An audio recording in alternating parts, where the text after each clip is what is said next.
Good morning, class. Our discussion based on the fractions is continuous. There is a fourth part. Okay, ये fourth part है और कुछ बच्चों को दिक्कत हो रही है बेटा, जब तक आप वीडियो ध्यान से नहीं देखोगे समझोगे नहीं तब तक आपकी समझ में नहीं आने वाला। ठीक है, तो ध्यान से देखते रहिए। कोई प्रॉब्लम है तो फिर डिस्कस करें। तो हमारे पास क्वेश्चन ये है, कंपेयर द फॉलोइंग फ्रैक्शंस। ये हमें दे रखे हैं, हमें कंपेयर करना है। ठीक है, कंपेयर द फॉलोइंग फ्रैक्शंस। तो नहीं समझ में आएगा तब भी समझ में आ जाएगा, क्योंकि अभी हम और समझा रहे हैं दोबारा फिर इसको। तो we have start the solution of take the first part. हमने फर्स्ट पार्ट लिया, कह रहा है कि 7/9 एंड 8/13 को कंपेयर करना है। कंपेयर करके ये देखना है कि इनमें से कौन सा पार्ट ग्रेटर है या फिर लेस देन है या फिर इक्वल है, क्या कंडीशन है। तो आपसे कहा गया था हम कब कंपेयर करते हैं, कैसे करते हैं। सबसे ज़्यादा लाइक फ्रैक्शन बनाएंगे। लाइक फ्रैक्शन कब बनेगा, जब इसके डिनोमिनेटर सेम हो जाएंगे। और डिनोमिनेटर सेम करने के लिए आपसे कहा गया था कि आप क्या करोगे, सबसे पहली स्टेप आपकी होगी कि आपको 9 और 13 का एलसीएम फाइंड आउट करना है। ठीक है, तो 9 और 13 का एलसीएम फाइंड करने के लिए क्या करेंगे, अगर 9 का हम देखेंगे कॉमन तो कुछ आएगा नहीं, क्योंकि यहाँ 3 जाएगा तो मिलेगा क्या हमें, यही। तो देख लीजिए फिर भी 3 का हमने किया, 3 3 जा 9, 3 1 जा 3, और 13 का 13 टाइम 1 टाइम्स ही जाएगा। ठीक है, तो हमने देखे कि अगर हम 9 के फैक्टर भी करते हैं तो हमें 3 × 3 मिला, और 13 के फैक्टर 13 × 1, और एलसीएम की हम बात करें तो एलसीएम 9 × 13 हमें क्या देगा, ये देगा 9 × 13। और ये कितना होता है, 9 3 जा 13, 9 जा 117। ओके, तो एलसीएम हमारे पास 117 आ गया। अब हम क्या करेंगे, जो फ्रैक्शन आपको दे रखे हैं, फ्रैक्शन हमारे पास क्या है, 7/9 है। अब 9 को हाउ टू वी कन्वर्ट 9 117। ठीक है, तो there is only one process कि 9 मल्टीप्लाइड बाई 13। तो हमने क्या किया, 7 को 13 से मल्टीप्लाई कर दिया, 9 को भी 13 से मल्टीप्लाई कर दिया। 9 को 13 से मल्टीप्लाई करने पे आपको 117 मिल गया, और 7 × 13 की मल्टीप्लाई करेंगे 91 मिल गया। ठीक है, तो आपको आप समझ में आ गया बेटा। ध्यान रखना कि 7/9 का इक्विवेलेंट फ्रैक्शन लेना है, और ऐसा इक्विवेलेंट फ्रैक्शन लेना है जिसके डिनोमिनेटर में एलसीएम 117 मिलना चाहिए हमें। ठीक है, तो वो करने के लिए हमने क्या किया, इक्विवेलेंट फ्रैक्शन कैसे निकालते हैं, हम नेचुरल नंबर से मल्टीप्लाई कर देते हैं। तो हमने क्या किया, यहाँ पर इससे इक्वल भी चाहिए हमें, तो हमें 9 117 में कब कन्वर्ट होता है, जब 9 की मल्टीप्लाई 13 से होती है। तो हमने क्या किया, 7/9 को 13 से मल्टीप्लाई कर दिया। तो 7 × 13 अपॉन 9 × 13 हमें क्या मिल गया, 91/117। ठीक है, अब सेकंड फ्रैक्शन पे आ जाओ, 8/13। अब फिर वही सेम क्वेरीज है कि how to we convert 13 to 117। तो आपको मालूम है 13 को 9 से मल्टीप्लाई करेंगे। जब 13 को हम 9 से मल्टीप्लाई करेंगे तो 8 को भी हम 9 से मल्टीप्लाई करेंगे। तो 8 9 जा 72, और ये कितना हो गया, 117। अब आपको देखना बहुत आसान हो गया कि डिनोमिनेटर सेम हो गया। अब ये क्या हो गया, दोनों लाइक फ्रैक्शन हो गए। जब लाइक फ्रैक्शन हो गए तो ईजिली आप कह पाओगे कि इसमें से कौन सा ग्रेटर है या कौन सा लेस है, एक्सेट्रा। तो आपने देखा 91 क्या है, 72 से ग्रेटर है, तो हमें ग्रेटर का साइन लगा दिया। अब 91/117 किसको रिप्रेजेंट कर रहा है, 7/9 को। तो हमने लिख दिया 8/13। तो डेट इज आवर आंसर। ठीक है, प्लीज राइट डाउन।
कंप्लीट कर लिया। Now we have take the second part of this question. Second part को लेते हैं। करने का प्रोसेस यही रहेगा बेटा, तो ध्यान से समझते रहें।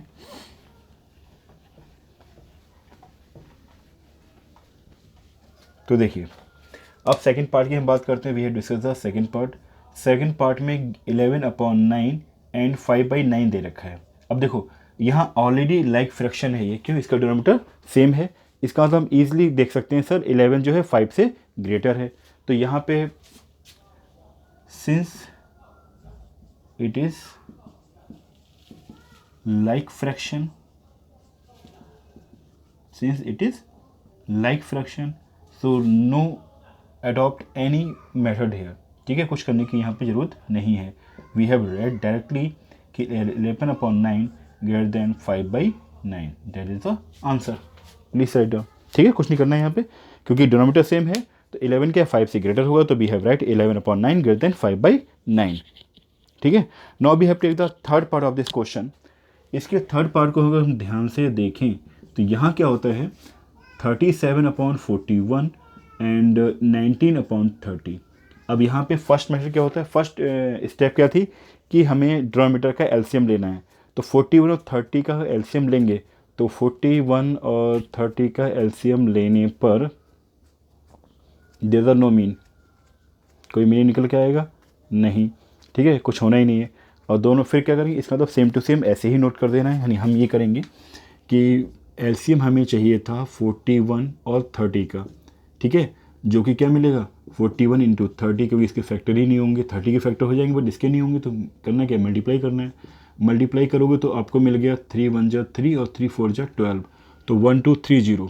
ठीक है, अब आपके पास फिर वही प्रोसेस कि आपको इससे इक्वलेंट फ्रैक्शन बनाना, और ऐसे बनाना है कि इसका डिनोमिनेटर 1230 के इक्वल हो जाए। हो सकता है, बिल्कुल हो सकता है सर। 41 को 30 से मल्टीप्लाई कर दें, सोचना ही नहीं है यहाँ पे। तो 37 इंटू 30 जब मल्टीप्लाई करेंगे तो ये तो 1230 हो गया, और ऊपर हम कहीं 37 इंटू 30 करेंगे तो हमें मिल जाएगा 1110। अब इसके बाद 19/30 है। यहाँ फिर हमने क्या किया, 30 को मल्टीप्लाई कर दिया 41 से, तो हमें क्या मिलेगा 1230। जब यहाँ पर मल्टीप्लाई करेंगे तो नुमरेटर में भी हमें मल्टीप्लाई करना पड़ेगा, और नुमरेटर में मल्टीप्लाई करेंगे तो हमें मिलेगा 19 1 जा 19 और 19 4 जा 76। तो ये आपके पास आएगा 779। अब आप कंपेयर कर सकते हो, भैया डिनोमिनेटर सेम है तो यहाँ कौन सा ग्रेटर है, 1110। ठीक है, upon 1230 is greater than 779 upon 1230। ठीक है, अब इसका मतलब क्या हो गया, इसका मतलब ये हो गया, ये किसके इक्वल था, 37/41 greater than 90/30, that is our answer. Okay, please write down.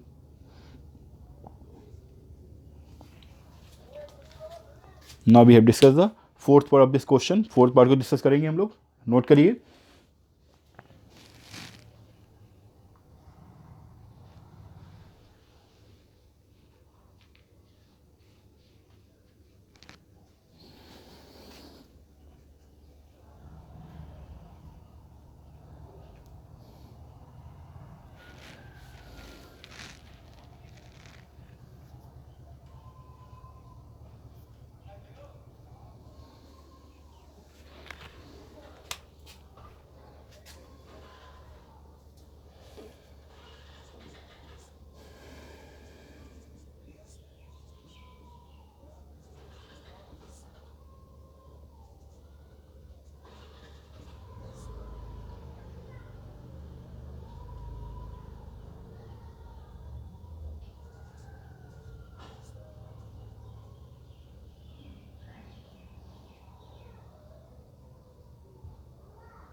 Now we have take the fourth part of this question. इसके फोर्थ पार्ट को लेते हैं, this is the last part.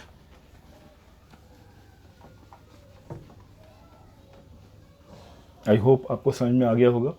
अब देखिए इसके फोर्थ पार्ट को लेते हैं। फोर्थ पार्ट में सेम प्रोसेस क्या करना है आपको, 17/15 दे रखा है और 119/105 है।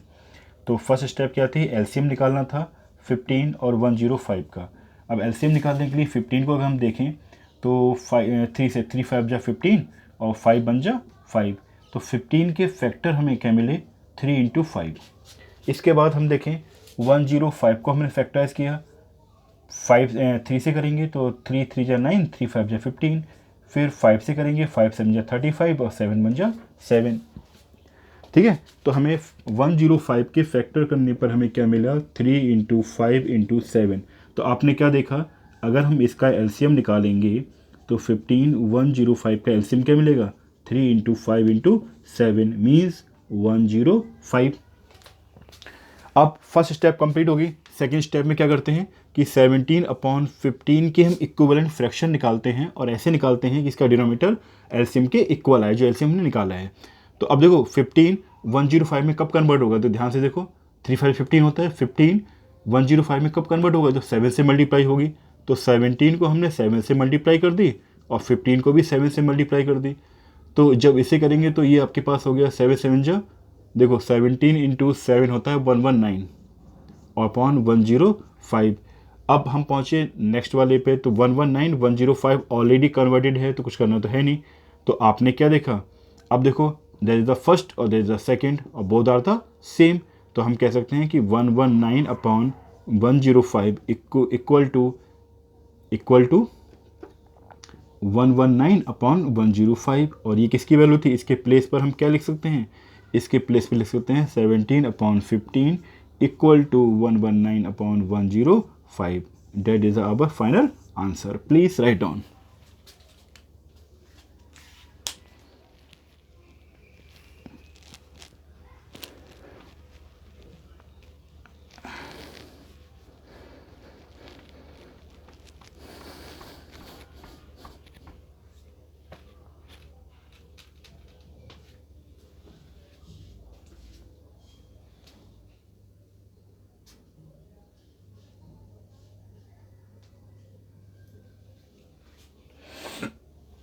नोट कर लिया।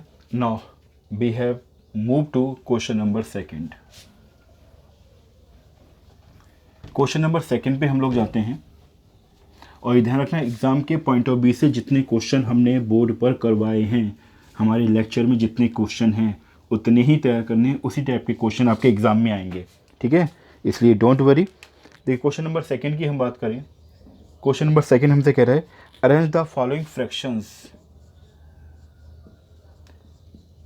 arrange the following fractions, arrange the following fractions in ascending order, in ascending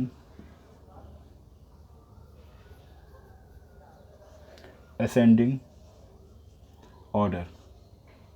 ठीक है, तो हमें दे रखा है फर्स्ट पार्ट है इसमें 3/8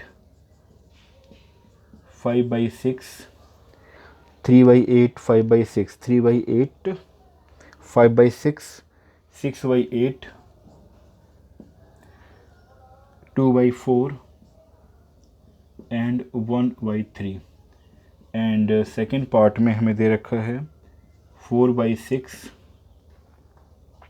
3/8 4/6 3/8 6/12 एंड 5/16। ये दो क्वेश्चन हैं, इनको अरेंज करना है असेंडिंग या डिसेंडिंग में। यहाँ पे असेंडिंग में करना है, तो आपको बताया गया है क्या करना होता है। जब भी फ्रैक्शन को ऐड करना हो, सब्ट्रैक्ट करना हो, अरेंज करना हो असेंडिंग या डिसेंडिंग में, एक ही प्रोसेस है। क्या करना होता है, सबसे पहले जितने भी फ्रैक्शन दे रखे होते हैं उनको लाइक फ्रैक्शन में कन्वर्ट करो, मतलब उनके जो डिनोमिनेटर है वो सेम होना चाहिए, तभी हम कुछ कर पाएंगे। ठीक है, तो सबसे पहली स्टेप क्या है कि we start the solution of this question. हमने स्टार्ट किया, फर्स्ट स्टेप में हमने क्या किया, जो हमें फ्रैक्शन दे रखे हैं इन सब का एलसीएम फाइंड आउट किया। तो फर्स्ट पार्ट लेते हैं। फर्स्ट पार्ट हमारे पास था 3/8, 5/6, 6/8, 2/4, 1/3, 3/8, 5/6, 6/8, 2/4, 1/3।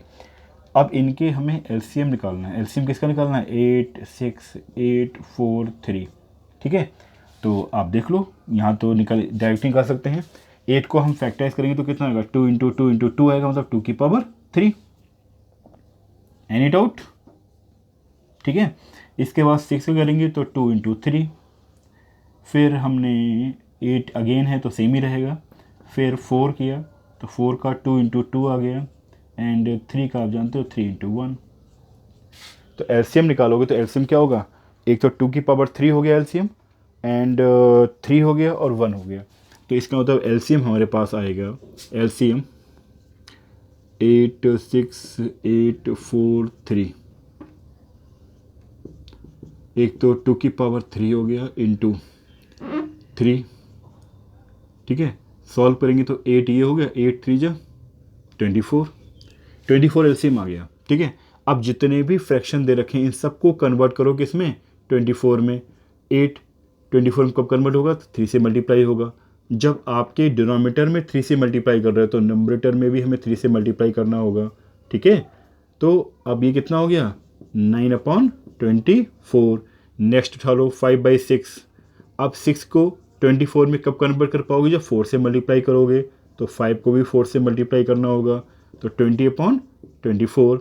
फिर आपके पास आया 6/8। अब देखो 6, 8 को 3 से मल्टीप्लाई करेंगे तब 24 होगा, तो 6 को भी 3 से मल्टीप्लाई करें तो यहाँ 18/24 हो गया। फिर नेक्स्ट हमारे पास आया 2/4। 4 24 में कब कन्वर्ट होता है? जब 6 से मल्टीप्लाई होता है, तो 2 भी 6 से मल्टीप्लाई होगा, तो ये हो गया 12/24। फिर हमारे पास आया 1/3। तो 3 24 में कब कन्वर्ट होगा? जब 8 से मल्टीप्लाई होगा, तो 1 भी 8 से मल्टीप्लाई हो गया, तो 8/24। तो आपने देखिए, आपने कन्वर्ट करके इन सभी के डिनोमिनेटर सेम है। अब डिनोमिनेटर सेम है, असेंडिंग ऑर्डर में अरेंज करना है। असेंडिंग ऑर्डर मतलब हो गया इंक्रीजिंग ऑर्डर। ठीक है, तो सबसे छोटा यहाँ पर कौन सा है? 8। 8 के बाद फिर 9, फिर 12, फिर 18, फिर 24। तो वी हैव राइट हियर, सबसे पहले आपके पास आएगा 8/24। 8/24।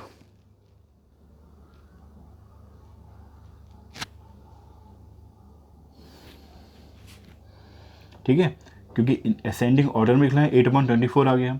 फिर इसके बाद 9/24 आ गया, फिर 8, 9 हो गया, फिर 12, 12/24 आ गया। 12 के बाद 18, और 18 के बाद 20/24 आ गया। ये आपके पास आ गया है, इंक्रीजिंग ऑर्डर में है, क्योंकि 9 क्या है? 8 से ग्रेटर है, तो आप ग्रेटर वाले साइन लगाना शुरू कर दो। ठीक, अब 8/24 किसकी वैल्यू थी? 1/3 की। 9/24 किसकी वैल्यू थी? 9/3/8 की। एंड 12/24 किसकी वैल्यू थी? 12/24 2/4 की। इसके बाद आ गया 18/24 6/8 की वैल्यू थी, एंड 20/24 5/6 की वैल्यू थी। तो that is the final answer. इसको हमने अरेंज कर दिया, तो 1/3।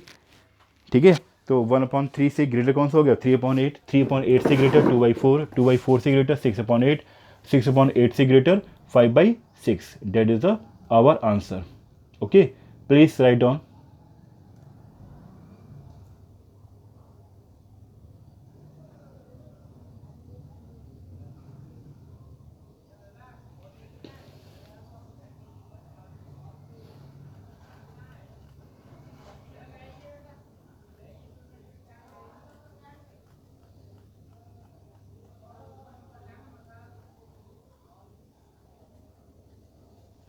ना अब इसके सेकंड पार्ट को ले लेते हैं।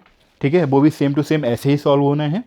बेटा जितनी प्रैक्टिस करोगे उतनी ही आपको अच्छी तरीके से समझ में आएगा। ठीक है, प्रोसेस ध्यान रखो, बस जो फ्रैक्शन दे रखे होते हैं उन फ्रैक्शन के डिनोमिनेटर का एलसीएम निकालो। एलसीएम निकालने के बाद जितने भी फ्रैक्शन होते हैं उन सबको लाइक फ्रैक्शन में कन्वर्ट करो। मीन्स उनके डिनोमिनेटर बिल्कुल सेम टू सेम होना चाहिए किसके, जो हमें एलसीएम फाइंड आउट करेंगे। अब देखिए सेकेंड पार्ट, 4/6, 3/8, 6/12, 5/16। सबसे पहले प्रोसेस एलसीएम निकालना है, तो हमने कहा एलसीएम किसका चाहिए हमें? 6, 8, 12 और 16 का। अब 6, 8, 12, 16 का निकालेंगे तो 6 का आप जानते हो 6 के फैक्टर क्या होते हैं 2 इंटू 3, 8 के फैक्टर 2 इंटू 2 इंटू 2 यानी 2 की पावर 3। इसके बाद 12 का मतलब हो गया 2 इंटू 2 इंटू 3 तो 2 की पावर 2 इंटू 3। फिर 16 का मतलब हो गया 2 इंटू 2 इंटू 2 इंटू 2 2 की पावर 4। अब एलसीएम निकालने को कह रहा है तो इसका मतलब एलसीएम क्या हो जाएगा 6, 8, 12 और 16 का एलसीएम आपके पास हो जाएगा। 2 की मैक्सिमम पावर कितनी है 4 तो 2 की मैक्सिमम पावर 4 ले ली और यहाँ पर 3 ले लिए बस। ठीक है, अब देखो 2 की पावर 4 का मतलब हो गया 16, 16 3 जा 48, 16 3 जा 48। ठीक है, अब 48 आ गया। अब हमें क्या करना है, जो हमें फ्रैक्शन दे रखे हैं उनके डिनोमिनेटर को चेंज करना है 48 की फॉर्म में। ठीक है, तो ले लेते हैं। पहले हमारे पास है 4/6, 4/6 को अब 6 को कन्वर्ट करना है 48 में। तो 6 भैया 48 में कब कन्वर्ट होगा, जब भी कन्फ्यूज़न हो तो क्या करो 48 को 6 से डिवाइड किया तो देखो 6 8 टाइम्स जाता है, 6 8 जा 48। तो हम क्या करें 6 को 8 से मल्टीप्लाई तो 4 को भी 8 से मल्टीप्लाई, 4 8 जा 32 और ये 48 हो गया। पहला पार्ट कंप्लीट हो गया। अब मतलब फर्स्ट फ्रैक्शन सेकंड फ्रैक्शन में आ गए। 8 को 48 में कन्वर्ट करना है, 6 टाइम जाएगा तो 8 इंटू 6 और 3 इंटू 6 ये हो गया 18/48। फिर आपके पास आ गया 6/12। तो आप जानते हो 12 4 जा 48 होता है तो 6 को 4 से मल्टीप्लाई कर दो तो ये हो गया 24/48। नेक्स्ट हमारे पास आया 5/16। आप 16 का मतलब जानते ही हो 16 3 जा 48 तो 5 को भी 3 से मल्टीप्लाई कर दो तो 15/48। आपने जो फ्रैक्शन दे रखे थे सबको लाइक फ्रैक्शन में कन्वर्ट कर चुके हो। अब सबसे स्मॉल यहाँ पर है 15, 15/48। उसके बाद आया 15 के बाद 18/48, 18/48 के बाद 24/48 देन 32/48। इसका मतलब ये सब क्या है असेंडिंग ऑर्डर में कन्वर्ट हो चुके हैं। 15/48 का मतलब हो गया 15/16। इसके बाद 18 वाला है 3/8, 3/8। 24/48 आपके पास है 6/12 एंड 32/48 है 4/6। तो that is the our final answer. Okay, इसको हमने कन्वर्ट कर दिया किसमें असेंडिंग ऑर्डर में। Please write down. enjoy study and bye।